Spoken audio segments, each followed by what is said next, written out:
Welcome to Profits on Purpose, the podcast for ecom and CPG founders who are looking to scale their businesses both profitably and purposefully. I'm your host, Nate Littlewood from Future Ready CFO, which is the go-to fractional CFO solution for seven-figure founders who are looking to turn financial chaos and confusion into business clarity and confidence.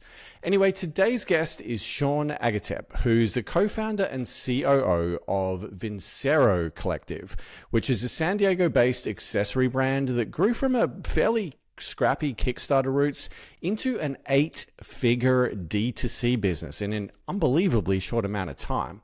But anyway, Sean and his team then deliberately traded top-line vanity metrics for more durable profitability. Along the way, Sean and the guys had to navigate post-iOS headwinds. They had to shut down some low-margin channels like Amazon, and they rebuilt the entire organization with senior leaders supported by offshore teams.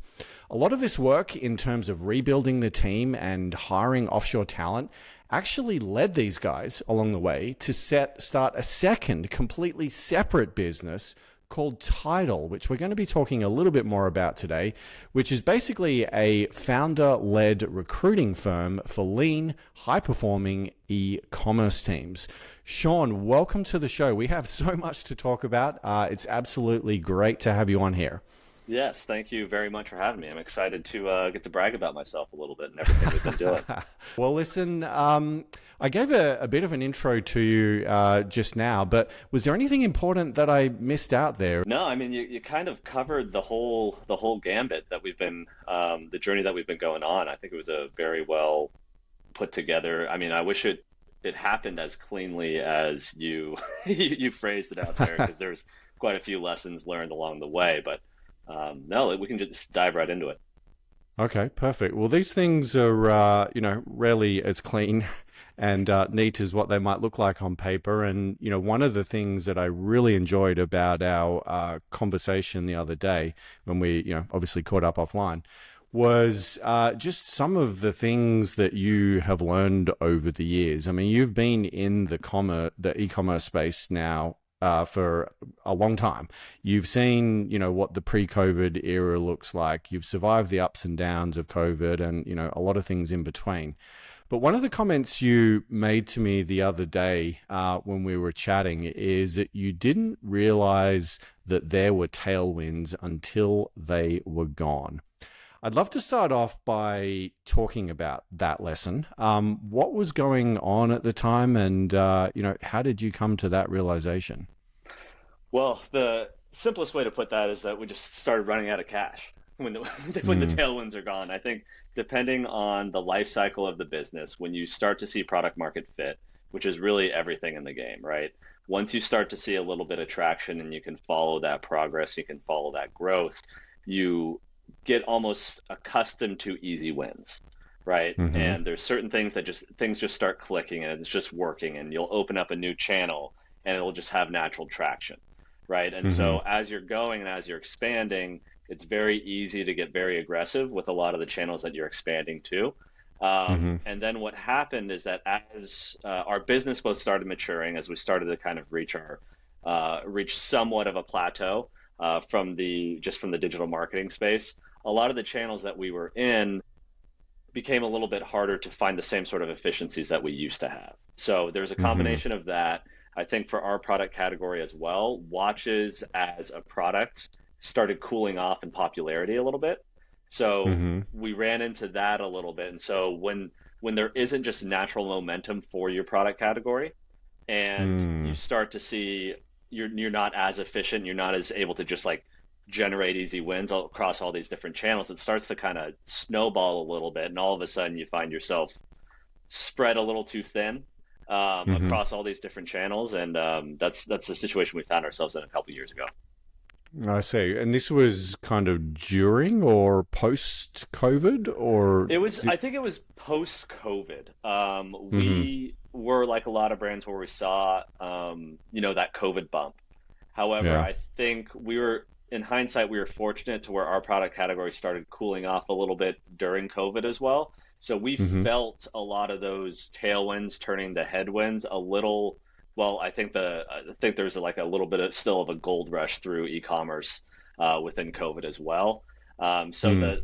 the bat signals kind of went up during that period of time, and it was more of a, okay, well, if this keeps running in the same direction, we're going to have to pivot. And we're going to have to make sure that we're still in this for the long term, and we're building a durable business. Because if the Mm. winds keep shifting the way we think they're going to be shifting, it could be you could be going from downhill to uphill pretty quick. Mm-hmm. Mm-hmm. That's an interesting thing to happen inside a startup, to Hmm. have that level of self-awareness. I think is what I'm hearing about here.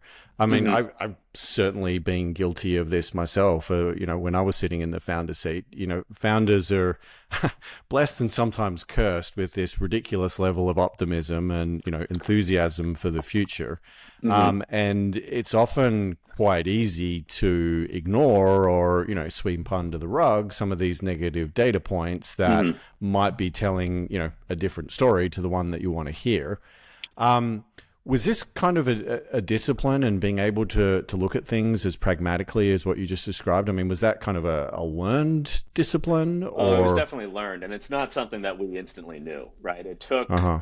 It took a while it took a while to one admit that we may not have tailwinds anymore, right? Like we may not Mm. be indestructible, we may not be capable of growing doubling year over year over year, right? And then Hmm. when you kind of hit that threshold and you start to see a little bit of friction with how the business can naturally grow, Hmm. then it's more of like, okay, well, where else can we find these easy wins? And then you're not finding, it's not just not as easy as it used to be, right? So then Right. it Right. requires you to kind of look inwardly of like, okay, well, what first off, what do I consider a win? Hmm. What are we actually running towards, right? I think Hmm. the allure, when especially when you're early on, the vanity that you run towards is like, okay, we're just going to run towards an exit, right? I'm Hmm. just going to build this thing up and I'm going to sell it. Right. For our situation and our perspective on it, as we started to see the watch market kind of cool off, we were looking at ourselves of like, well, we're just building this into like something of an exit, but there's not even an exit on the table, right? So Hmm. what are we actually like building and running towards to if there isn't a set goalpost? It's almost like you're training for a marathon indefinitely, right? And you're like, Yeah. okay, well, Right. I got to run 14 miles tomorrow, and someone's like, well, why? It's like, well, because I might run a marathon. It's like, well, when's the marathon? It's like, well, I haven't decided yet, but it could happen sometime down the road. It's like kind of reevaluating what Yeah. we actually want out of this business that we've created for ourselves. Hmm. Interesting. Interesting. So that's really intriguing. I gather, kind of reading between the lines here, that you've kind of re-engineered things or reoriented things a bit to, instead of being working towards an exit, you're instead working towards a long hold. Like, this is presumably a business that you're looking to now to support yourself with a comfortable salary or Mm-hmm. distributions to the owners. Um, Firstly, is that correct? And if so, tell me about that process. Like, what did it look like? What are some of the things that you changed in terms of how you were running and managing the business as you navigated through that? For sure. I think when we were experiencing high growth, Hmm. the running dogma was like, okay, just ride top line up as much as possible. Red line profit, it doesn't matter. Just scale, scale, scale, because you want to be able to show that you can grow revenue. Hmm. Um, Now, in order to run a durable business, you want to be able to have profit at the end of the day. So Hmm. we always said in our heads, and when the tailwinds are behind you, it's easy to run top line and easy to run profit at the same time, right? Hmm. But when things become harder and there's margin compression, you ultimately have to choose one or the other. You either have to Hmm. choose like, okay, we're just going to force feed our way through growth. We're going to open up new channels. We're going to reinvest. And we're going to put all this money in to keep chasing that top line number because we think at this number we'll be able to unlock X, Y, and Z.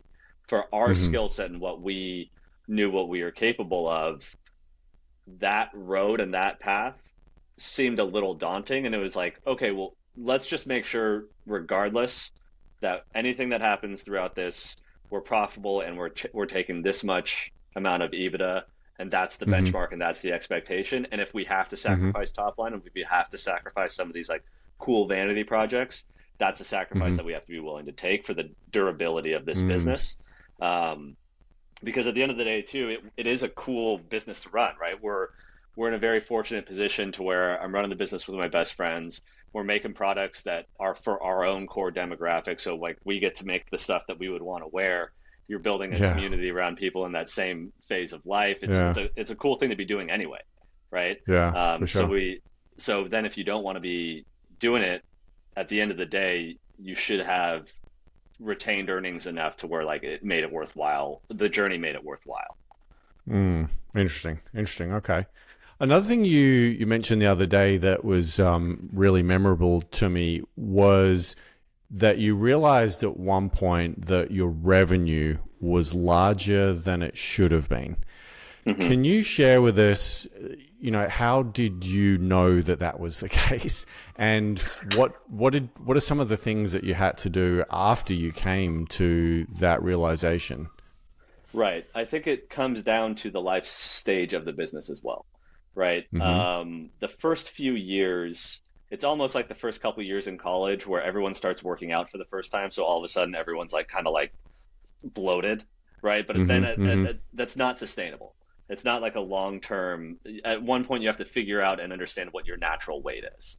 And for Mm-hmm. us, what we realized when we started to get a little bit of headwinds, and we started to see these wins on all of these different channels that weren't as easy. Um, Mm-hmm.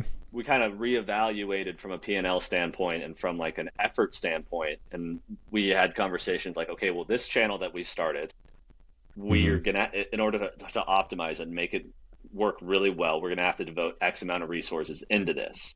Because ultimately, the way it's running right now, it's break even at best, right? Mm-hmm. It's contributing to top line, but when I'm thinking, looking at how much profit it's actually plugging into the business, it's net, it's even, right? So, and Mm-hmm. then you factor in the mental load and the just the resource strain of also having something to tinker with and play with, versus Mm-hmm. why don't we just simplify this thing? We have enough juice to squeeze in the channels that we want to focus on.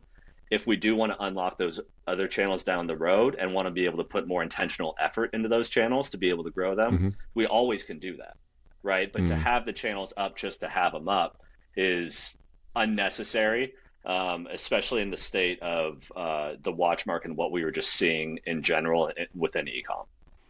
Mm. Okay. I understand one of the channels that you ultimately decided to pull out of was Amazon. Mm-hmm. I'd love to understand what the analysis looked like that brought you to the conclusion that that was the right thing to do. I don't want to say pull out of Amazon. It's more of Mm-hmm. we reset our expectations of what Amazon realistically should be as a channel for our brand and for where we stood. I So see. I Okay. think it's very easy from an Amazon perspective to where it's like, okay, let's just go on Amazon, let's scale ads, let's push revenue, and let's try to scale the Amazon as an entity up. Mm-hmm. Um, for our brand, our price point, where we wanted to take the direction of the brand, Amazon always felt more of like a demand capture play, less of like Mm-hmm. a we're going to make intentional growth and sales within this channel. And when we Mm-hmm. were making an effort, I think at one point Amazon was about 20% of our sales. So it was a Mm-hmm. significant chunk. But the assumptions and the fundamentals and the numbers that we were drawing off of were somewhat flawed in how we were evaluating the channel as a whole and how it contributed to profit. For us, we looked at, okay, Amazon has their cut and they have a fulfillment charge. Well, that's basically the same cost for us as our welcome offer anyway. So like one to one, Mm-hmm. it's probably about the same. What we Right. experienced is Amazon returns for our product were more than triple what they were on site. We also Wow. didn't have any customer data. And we Mm. also would limit ourselves in what we could stock because Amazon wanted our best sellers because those are what moved, but we would have to Mm-hmm. pull inventory away from and only sell and fulfill on Amazon. So it constrains a Mm. lot of your resources from that perspective too. So when all those things factor in, you're like, well, actually, our profitability expectations, we need to set, our acquisition costs from a marketing perspective it needs to have a higher standard than even on our own e-com site. And can we make that work? Mm-hmm. And then you start factoring in, you're like, okay, well, this doesn't seem like it's worth the amount of effort for what it's actually contributing to the bottom line. Mm-hmm. Interesting. Were there any other, channels where you materially change your strategy or approach? Yeah, so mass distribution and Mm-hmm. wholesale, big retailers, that was always a Mm-hmm. pipe dream for us. What we Yeah. decided to do with the brand, we thought that we still think the direction of the brand now is more towards sentimentality and gifting. And Mm-hmm. part of what we like to offer with all of our products is just to maximize the gifting experience. So everything from the way it's packaged to everything Right. to even being able to engrave and personalize everything. Mm-hmm. And if you're going to go that direction from a brand, and I want to be able to personalize every watch, I can't really sell into doors and Nordstrom, because the only reason they like it just doesn't align from like a mass distribution strategy, Mm-hmm. right? So Mm-hmm. then the realization, one, brands like Nordstrom and everything, we've been on their drop shipping platforms forever. Um, they're not taking a lot of new watch brands. If anything, they're consolidating the category.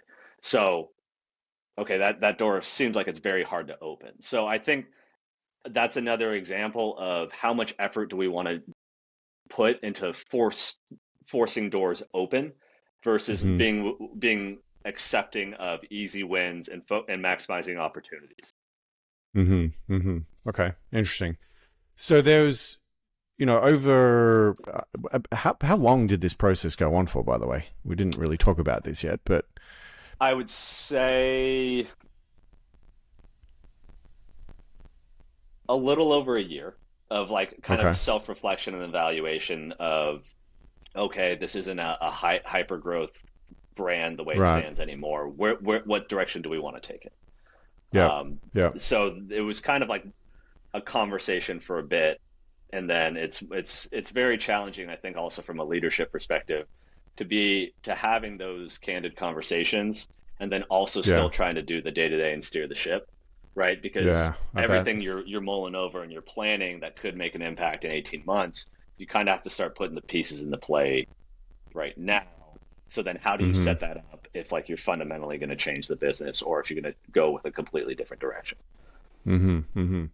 So, if I'm understanding all this correctly, and please chime in if you think I've got this wrong, it sounds to me a bit like the way that you were building the business and how you subsequently pivoted is very much aligned with the kind of VC narrative on e-commerce over the same period of time. In that there was kind of a top line, growth at all costs, like just scale era. Then there was like, oh shit, like money's quite expensive and this doesn't make sense and we actually need to figure out how to be profitable. And this wasn't two separate businesses. You actually went through the process of like Mm-hmm. reinventing your own company to Mm-hmm. survive that paradigm shift. And I gather, the business that you're running, managing, and operating today is, very, very different company to what it was back then. Yes. If I've got all that correct, the next thing I'd love to explore with you is the team and the people. And, tell me about the org chart then, what it looks like now, and how you went through the process of kind of changing the team that you had behind all of this. Right. So I think, and this happens with every single brand, especially as we've been talking more and more with brands within Tidal. When you're scaling out and you're starting, part of the burden of starting a brand is you don't have the same resources that you thought you would, unless you're backed and everything else like that. So you have a Mm. combination of trying to find people who are just willing to work for you, right? Mm-hmm. And then you also have a situation where um, the, the the org chart tends to turn into a lot of specialists, right? Like I need someone to run the email program, so I'm going to bring someone on to just handle that email program. We're terrible at copywriting. I need someone to bring on copywriting. We need Mm-hmm. someone to do paid media. I need someone to just bring in paid media. Well, we experienced, especially as ecom matured and the rapid maturation of the tools and the resources and everything that were available. When you build out your org chart like that, where you've got a high bandwidth or a high rate of mid-level specialists that are capable of doing one thing, right? That limits your resources to be able to hire senior people, because Mm-hmm. those mid-level roles are eating up a significant chunk of your P&L, right? Mm-hmm. And then you also find yourself, okay, well, I need to be able to nurture and develop and manage that talent. So I need to bring in someone to manage those people. And so then all of a Mm-hmm. sudden you're like bringing managers to handle the managers. And then you run into a Mm-hmm. situation where also from a company our size, there's only so many roster seats. There's only so many, there's only so much room on the org chart. So Right. do we need as many specialists to handle these one or two or three or four or five things? Also, what if we stop doing that fifth thing? What do we do with this person? Mm-hmm. Right? Like, Mm-hmm. what if that's not a priority anymore? What we would rather have in that shift that we made was, I would rather have an elite team of senior people that are capable of managing several projects at once. And we can Mm-hmm. plug in specialists, whether it's agencies, whether it was contractors, whether it was freelancers. That was the philosophy that we like shifted towards, and that was the paradigm shift in like how Vincero operated. Mm-hmm. Which again takes some time to kind of, you can't just rip the band-aid off of there, right? Like it takes some Yeah. time to fundamentally change that. Yeah. Gotcha. Gotcha. And was going through this process what kind of gave rise to what has since become Tidal? Have I understood Yes. that correctly? Yes. Okay. So as it was, our backstory within Vincero, we had lived in China for 5 years. So we had a little bit of Mm-hmm. a global perspective on things. Our supply chain team in China, they're all based in China. We were early on in building out our customer service team out in the Philippines. And the thesis was, what about this mid-level role? Hasn't ecom been around long enough? Couldn't I find a logistics manager? Mm-hmm. Couldn't I find a content coordinator? Couldn't I find a data analyst that has been doing this for 10 years? And if we want to shift towards hiring roles remotely, why not go globally? Why not Mm-hmm. just expand Yeah. the cost from a cost of living perspective? Let's just start hiring a content coordinator out of Argentina, or let's hire, Mm-hmm. a sales manager out of South Africa. Like, there's ways that you can Mm. really leverage that talent pool since the world went global, and Yeah. everyone went remote. That we were like, okay, well, in order to do that well, let's build the pipelines, let's build the infrastructure and the team to be able to do that for ourselves. And Mm-hmm. in doing that, we found ourselves, oh, we've already got the resources, and now we know the playbook on how to find the best talent specific to e-commerce, specific to brands that operate and look at in the philosophy that look at roles, how we think the direction of the industry is going. So let's just Mm-hmm. spin this off into its own agency, into its own thing, and help other brands do Mm. the same.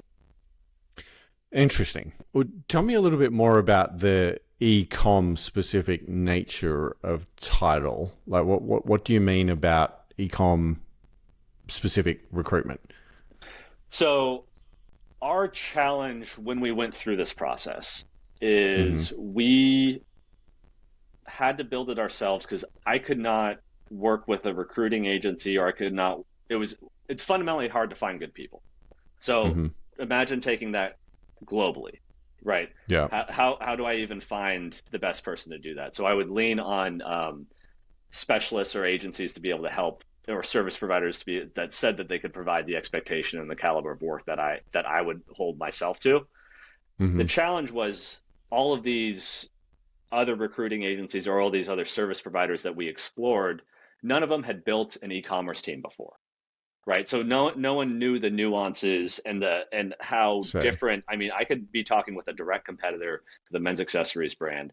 Their skill, the way their team is structured is completely different, because their skill sets, they may be way more creative. They may have way more access to wholesale or boutique accounts, or there's Mm. just so many different nuances within e-commerce that unless you've got the mind and the eye of someone that's built these teams before, and that understands not only the teams Mm-hmm. but also the how e-com works, all those nuances, and Mm-hmm. also how rapidly e-commerce is changing, right? Mm-hmm. How important was a copywriter role 3 or 4 years ago? Now that's almost like an Mm. afterthought, right? Like, you need it Mm-hmm. as part of Mm-hmm. a skill set, but it's not like a core function of what you're doing. So Right. that's part of the impetus of whatever Tidal has become, is you just it's easier to have an owner operator lens on top of the hiring decision, to be able to build these global teams correctly. Okay, interesting. And how are you personally kind of balancing your time between these two businesses at the moment? Is it even split or more going in one than the other? Well, the cocky way to answer that is I'm a victim of our own success, and that we've built out our team and standardized the processes and everything enough within Vincero that I do have the bandwidth and the capacity to tackle Tidal, and Yeah. headline that project as well. So Okay. that's the easiest way to say it. We've got a killer team in Vincero that's taken on a lot. Mm. Growth is solid. Hmm. My head of product is awesome. She's basically taken over my job for me, so it's been very empowering to be able to Mm. like continue to develop that role, with her, to where we can Mm. then also pursue these other projects. Hmm. Hmm. Where do you see AI fitting into this? I mean, I'm thinking about the perspective of Tidal. I'm thinking about the perspective of, an e-commerce owner and an Mhm. operator. I mean, are you actively using AI at the moment in the business? And if so, in what ways? And where do you think what is this AI landscape going to look like in a year or two? I think it's only going to make people more powerful. I think it's only going to Uh-huh. enhance what people are already doing. And from someone who's more of, I have a low pain tolerance for inefficiencies. It's very Yeah. inspiring. It almost feels like the second gold rush. It feels very, the energy, at least that we have within the business, feels very similar to the tailwinds we were feeling within, um, with Facebook, the Facebook gold rush in 2014, 2018, Right. because there's Hmm. so much opportunity, and it's so opaque still, that Mm. you just want to be along for the ride, because you know that, like, if you've got just your head up and you're observing what others are doing, there's ways that you can maximize Mm. and improve how everything's working. Hmm. Hmm. Okay. Interesting. And as you know, I'm a CFO and love talking numbers. So I have a question for you about Tidal, and I guess what I'm interested in is some case studies. Hmm. Like, are you able to give any tangible examples in terms of what you've seen ecom brands do in terms of their spending on labor and, what that might have meant as overheads as a percentage of revenue, for example? Like, how much have some of these brands that you've been working with been able to save in percentage of dollar terms by moving to an offshore workforce? Yeah, the easiest way to answer that is also one of the reasons why we got into promoting Tidal as its own entity as well, because I think there's a dogma and a stigma within the offshore space where it focuses a Mm-hmm. little too much on the cost savings, right? Mm-hmm. I think Okay. every other agency that you're looking into, you're talking with, they're always saying, like, save 80% on labor, save 70% on Right. Right. labor. And we almost Mm-hmm. looked at it the same way that we looked at manufacturing when we were out there. If you're Mm. making a t-shirt and you're talking with five different factories and they're all saying it's $10, and then you find someone that's like, hey, I can make it for you for $2.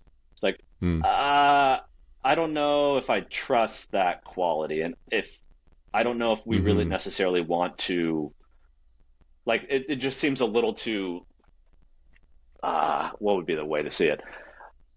It's too aggressive in trying to maximize payroll savings, right? If you're just Mm-hmm. like, Mm-hmm. oh, I'm just going to go after the lowest cost provider, I'm just going to like try to maximize my costs. There's a lot to be said Mm-hmm. about quality, and so I think the worst way to hire offshore is Mm-hmm. to overly index on cost savings, right? Mm-hmm. So what we did and the way we approach it, and before we even start any roles or any agreements or anything, we'll go to market for a role you're specifically looking at, and we'll just give you the baseline of, listen, this is how much this role would cost. Like, this is what we're seeing, like, mid market. This is what we're seeing top of market. This is what we're seeing low market for what this role that you're hiring for. So let's say you come to me, you're Mm-hmm. like, hey, I'm looking for an operations manager, um, 5 years of experience. I was going to have to post it for 75K here in the States. I'm just looking for a little more stability. What we'll do is we'll be like, okay, listen, if you want to hire it in the Philippines, if you want to hire it in Latin America, if you want to hire it in South Africa, top of market, the top 10% of talent is Mm-hmm. getting this much money. So they're Mm-hmm. getting, if you're comfortable with offering 30K, you're going to get someone Mm-hmm. who will absolutely crush it for you, that will be grateful of the opportunity.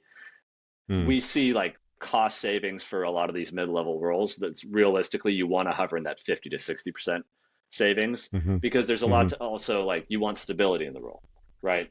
Yeah. If you try to go cheap on the role and then you have to rehire the role after a bit, then it's the worst of both worlds, right? Like, you're already going to have to Right. do that hiring. Like, if you're to do that and hire in the States, Mm. you might as well index on quality first, make sure I have the best possible fit for my brand, for my organization, how we work, our culture, everything else like that.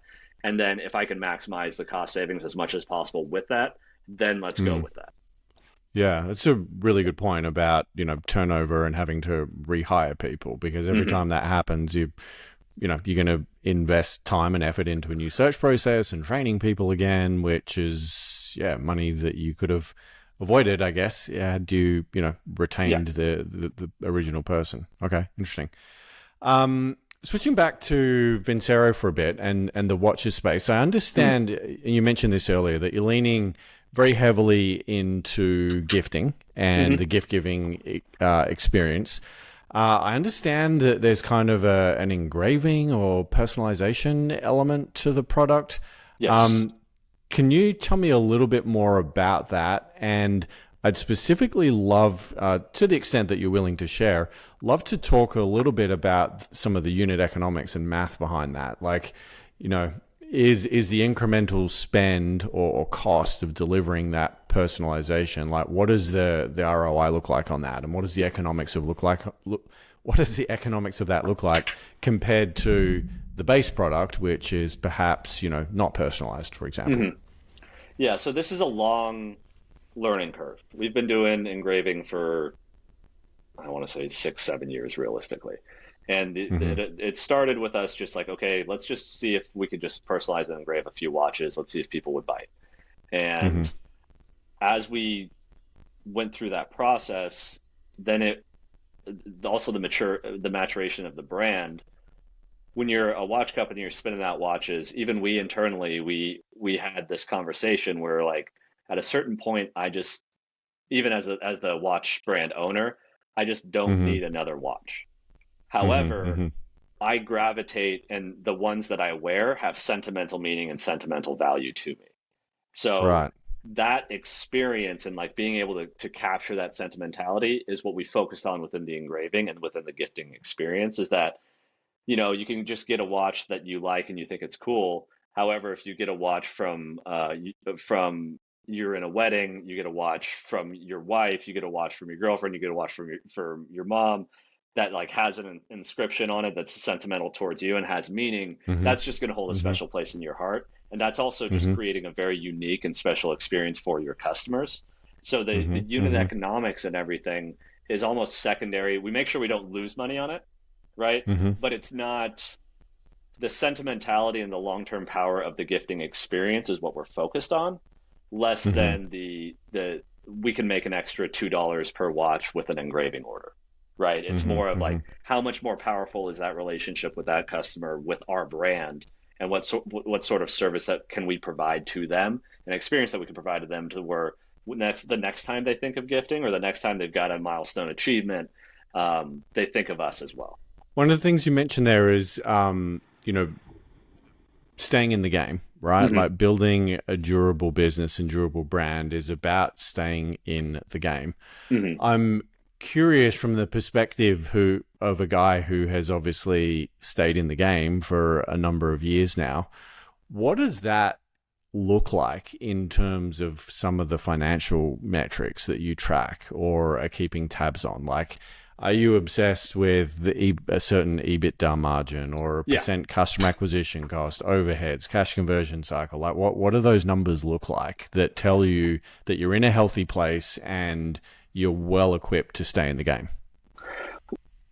I think to go a level higher than that is also, what do you want to accomplish? I think Mm-hmm. the challenge that a lot of people that are starting companies and founders and face is that they just start running. and they start going in the direction. It's like, I'm just going to start building this thing and do everything else, and then I'm just going to go. And we had a few different reflection moments of, okay, what do we want to get out of this business to where we're still stoked out of this every day in and day out to keep building it and to keep putting our blood, sweat, and tears into this. Okay, that's the benchmark that we have to that's the standard that the company has to hold to, right? It needs X amount of EBITDA. We need to be running at this. Our numbers and our fundamentals need to be here. So whatever we need to do to get those numbers and fundamentals here, if we can't do that, then this probably isn't worth it for us to keep spending a majority of our time and our professional careers on, right? So having alignment there and making sure that you're all running in the same direction, you have an understanding of the race that you want to run personally, whatever's going on with other people, and however, there's all this growth, there's contraction, everything else like that. It's like, what do I deem as successful? That's the coolest part about being able to run your own company and your own business, is that you have the autonomy and the authority to decide that for yourself. Now, do you have the skill and the expertise to be able to get there is the secondary thing, but the invigorating part is like, okay, where our goals and where we want to set is this level of profit. The company's running like this. This is what we think a healthy and successful company is. Because at the end of the day, and what we'd always talked about within Vincero, is that even if we flipped Vincero, we were just going to start the next thing, right? So we were never going to turn it off. Like I can't turn it off. Like it's just good. But if I can develop a lifestyle and a way of living that I'm passionate about the stuff that I'm doing, that we're also invigorated by pursuing something and chasing something, that's really what we want to go towards. And then it's just a matter of, do those numbers back out, and then can you execute on that? That was a fantastic high level answer, but I'm going to circle back on the details part of it. Is again, to the extent that you're willing to share, like, are there any specific numbers, metrics, margins, ratios that you kind of look out for and deem, it has to be this level in order for, things to be healthy and performing well? So what's that? We follow a rough philosophy where, let's say, a third of your EBITDA can go as distributions. Okay. Right. Let's do a third that goes towards Uncle Sam, a third that goes towards like reinvesting in inventory and just like having that financial cash. I think from a health perspective, we're comfortable with taking anywhere between 20 and 40% of whatever the EBITDA is home as dividends. So then what's the number that we each personally want to be taking home for this to be worthwhile? We set that number. That's like the number that we want to be able to run towards. And this isn't, I've actually been talking with quite a few different companies that are on that early stage where they do a lot of delayed gratification, and they don't pay themselves as much as the role that they're hiring for is worth. It's like you're telling yourself a lie, because if you want to remove yourself from the business and plug someone in, you're going to have to pay that much money to have someone operate and run that business anyway. So we want to be able to take out a certain amount of money from distributions for ourselves to make this worthwhile. We can build out the rest of the numbers, everything else beyond that, but that's the goal that we want to run towards. So if you can do that at the same time paying yourself a respectable wage for what you want to do and what you're actually participating within the company, then that's a win. I think, based on what you just said then, that you would be an advocate of telling founders to pay themselves what they're worth and don't undersell yourself into your own business. Is that accurate? Yes. And because there's always going to be a reason to not pay yourself. You're going to have a tax bill come up. You're going to have a massive inventory purchase come up. It's a slow time of year, so you want to make sure you have enough cash. And so if you don't build the discipline from the company fundamental standpoint of, this is how much money is being set aside as distributions, it's a line item within the P&L. That has to take precedent over a cool new initiative, over over X, Y, and Z. That's the way you should be running. And it's almost like there's like a guilt or towards like, oh, I'm just starting this thing off. I just really want to have I just want to make sure that it endures the long run. But there's always going to be Mm-hmm. something that comes up until you draw that line in the sand of like, no, I'm paying myself this much money when the company hits this point, right? Yeah. Yeah. Um, and then if it's not at that point, then you either just figure out a way to do it yourself, or you're Mm-hmm. okay with getting paid less. But you can't infinitely just defer gratification and paying yourself unless you've Right. got like a strict exit in mind, because then it goes back to Yeah. that same analogy of like, then you're just training for that marathon that you still haven't decided when you're going to do. And at Yeah. the end of the day, you could just get a high paying tech job, or you could do something else and just Mm. take all of those retained earnings and look where you were 5 to 10 years later. Right. Yeah. Yeah. I love your marathon analogy, by the way. That's yeah, Yeah. nice. Um, do you guys use profit first, or have you ever experimented with the profit first approach to? We we're familiar with it. We don't. I think it's an idealistic. It's with a lot of those books. I think it's a little more idealistic than like what is practical. I think Mm-hmm. we appreciate the fact that like once you come to terms, you're like, yes, no, I should be making more money, right? Like I Mm-hmm. should be paying myself enough because also if I wanted to leave this company and just let's say that I've been saying I'm delaying gratification because I want to be able to build equity out of it. Well, if I'm not paying Mm. myself what I'm worth and I want someone else to run it for me, I'm going to have to pay them Mm-hmm. what they're worth. And then this whole time I Yeah. could have just been paying myself. Like the company's Yeah. going to need to adjust to that number anyway. So you Yeah. might as well Yeah. set it up. And if you have to, that means you cannot invest as much into new initiatives and everything else like that. That's a decision you have to make and whatever works best in your situation. I'm not saying one Yeah. way is right or the other, but I think having a clear direction of what you want out of the effort that you're Mm-hmm. putting into is something that uh, it's tough to force yourself to kind of have those thoughts. Yeah. Yeah. Got it. Well, Sean, it sounds like you've built a very, very um, durable business here, and you've taken an incredibly rational approach to thinking about profitability versus top line and so forth. You have managed to extract yourself from, a lot of the day-to-day operations from what it sounds, all of which sounds like a fairly desirable state that I suspect a lot of founders would be interested in getting to. And as long as the environment stays relatively stable, I imagine that this thing could, go ticking along by itself, so to speak, for some period. But there's one thing that I think we both know about the e-commerce landscape is that things rarely stay still for very, very long. There's always things changing and evolving. And, one area that we talk about all the time in e-com is obviously the cost of customer acquisition and how that's continually growing. And the likes of Zuckerberg and Google are always taking bigger and bigger, slices of the pie. I Mm. realize that you're not the marketing guy on the team and you're more an operations fella, but can you tell me a little bit about what you're doing at the moment in terms of ad spend and how you see that piece of the picture evolving at the moment? Yeah, you got the ops guy talking about CPMs. Um, It's dangerous, I know, but we'll give it a yeah, crack. yeah, yeah. We can They're edit too, this out later if yeah, need yeah. be, They're by the too way, high. if we.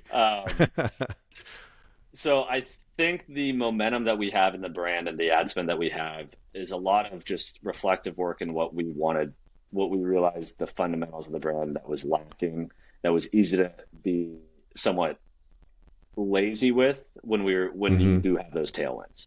So the Hmm. focus on high level creative, the focus on connecting with the community, which is through gifting, and having Hmm. just that tribe that you're going after. If you've got that plus very good creative, you know exactly who you're targeting and how you're speaking to them. It's changed everything from the type of products that we're launching, right? Being able to Hmm. launch jewelry has been a huge unlock for us, going wider with product categories. It allows us to, even Hmm. within Vincero, you've got watches, you've got jewelry, you've got eyewear. Those itself, Hmm. we look at almost as like three different product categories and three different verticals. So they've each got their own different cost expectations and acquisition costs and what we spend, Hmm. and even like the customer decision journey is all different. Like eyewear Hmm. or this eyewear is a little bit different than watches and jewelry are both kind of the same because they're really good gifts. Hmm. Um, so I think there's just been a lot of power in how we've expanded the product line and how we have um, put more of an emphasis on really keying in and targeting on a community and being willing to just focus exclusively on that gifting experience, that sentimentality, dads and grads, new fathers, that moment in time, makes your cost efficiencies more worthwhile, I guess, right? Like you're just a little more targeted. You know exactly what you're spending and how you're speaking, as opposed to a broad spray and pray. Like, let's just talk about Vincero, right? Like, here's a cool watch. It's like, well, no, that's fine, right? It's not like a broad awareness campaign. It's more of, I know you're at this point in time. I know that this is what your consideration is. I'm able to key in exactly on the messaging that I'm targeting with you, and we can just pursue that further. Got it. Okay, Sean. Well, listen, we do need to wrap things up in a little bit, but I'd love to invite you to participate in a new tradition around here on Profits on Purpose. And I feel like, as an operations guy who started now multiple businesses and, grown an e-com business into 8 figures, that I have a feeling, not to put you under pressure here, but I have a feeling you're going to have a pretty good answer to my next question, which is, what is your favorite business KPI or metric? How often do you track it or look at it, and why? I'm going to show my ops roots. Well, from a founder perspective, the most important thing that we look at daily is profit, right? That's from a high level, like that's your North Star. I think the underlying one that just gives me a good vibe to where the business is trending towards is our CSAT and our customer satisfaction score. So we hold ourselves to a standard. I think we've been the past 90 days holding it like a 4.6 or a 4.7. We hold ourselves to an extremely high standard. And for us, that is a good bellwether to how the product's being received and messaged, because those expectations versus how we've been like advertising and promoting it towards the actual experience of it. And especially when you get into things like gifting, there's a stressor involved in that purchase decision, right? I need to make sure I get it on time. I probably delayed this. I waited until the last minute, so I need to rely on this brand to provide this gifting experience for us. So for me, it's that number and where we run, how we run with that number and how we track with that number gives it like a holistic idea of where the brand and the direction of the brand is heading, because that's just how content customers are. And we rely a lot on repeat purchases. So it's more of, okay, if they're happy now, I know that the next time that there's a gifting event, they're going to be even more stoked, because the stuff that we're cooking up is going to be just that much better. Yeah. And I assume that you would treat that as a leading indicator for the profit per day? Yeah. Okay. Yeah. By the way, do you have a favorite tool or platform that you're using to track that profit per day? That's what's funny about all of this, is that now that finance and ops is getting all the fancy tools that marketing has gotten, right? With new softwares and everything, we found ourselves to where we've built our own infrastructure to how we report on it. So it's all, for the most part, it's all done through our own manual processes. Now, if we had the ability and access to all these tools 5 years ago, it'd be a completely different story. But we found ourselves, we built this house of cards of this is how it works, right? Like the last thing I want to do is just start poking holes in the boat if the boat's floating and we're cruising around already. Yep. Makes sense. Okay. Well, Sean, where should people go if they would like to learn more about you personally or the businesses that you're involved with? Yeah, so I would say I'm not that interesting. I think you should check out our products at vincerocollective.com. If you've got one of the coolest products we've launched this year is we've made birthstone pendants. I'm actually wearing a couple right now. So like to celebrate the birth of your kids, it's a sentimental, new, unique way that we have to just enhance that gifting experience. So vincerocollective.com, hiretidal.com. If you want to learn more about how we can help you staff and build your team accordingly, reach out to me on LinkedIn. I do have a Twitter presence, although I've been 50 years old since I'm 15, so I'm not the most savvy with all the with all the tools. But I'm around. Okay, cool. Well, this exact date is TBD, but I currently have this scheduled to come out in late November, which is pretty prime time. Are you gonna have time to be able to ship a watch to someone who might be listening to this in late November? Can we, get that all done before Christmas time? Oh yeah, that's easy. I mean, we're Okay. you're talking to the ops guy, so we're delivering domestic orders in about 3.7 days from from click to delivery. So you I have love the until, don't precision. delay it, but you have until I think this year mid-December. I don't want to throw Aaron under the bus here, Okay. but I'm sure it'll be on your website. But anyway, head over yeah, if you're interested in a beautiful watch as a Christmas present this year. Sounds like you have plenty on offer and jewelry by the sounds. Anyway, absolutely. Sean, thank you again for joining me this afternoon. I've really enjoyed learning from you. It's not often that I get to chat with e-com operators that have your depth of experience and knowledge and have seen so many different phases and chapters of the journey, and have thought about it and reflected on everything that they've been through, to the extent that you have. So yeah, I've really enjoyed the conversation, and thanks for sharing it all with us. For sure. Appreciate the time, Nate.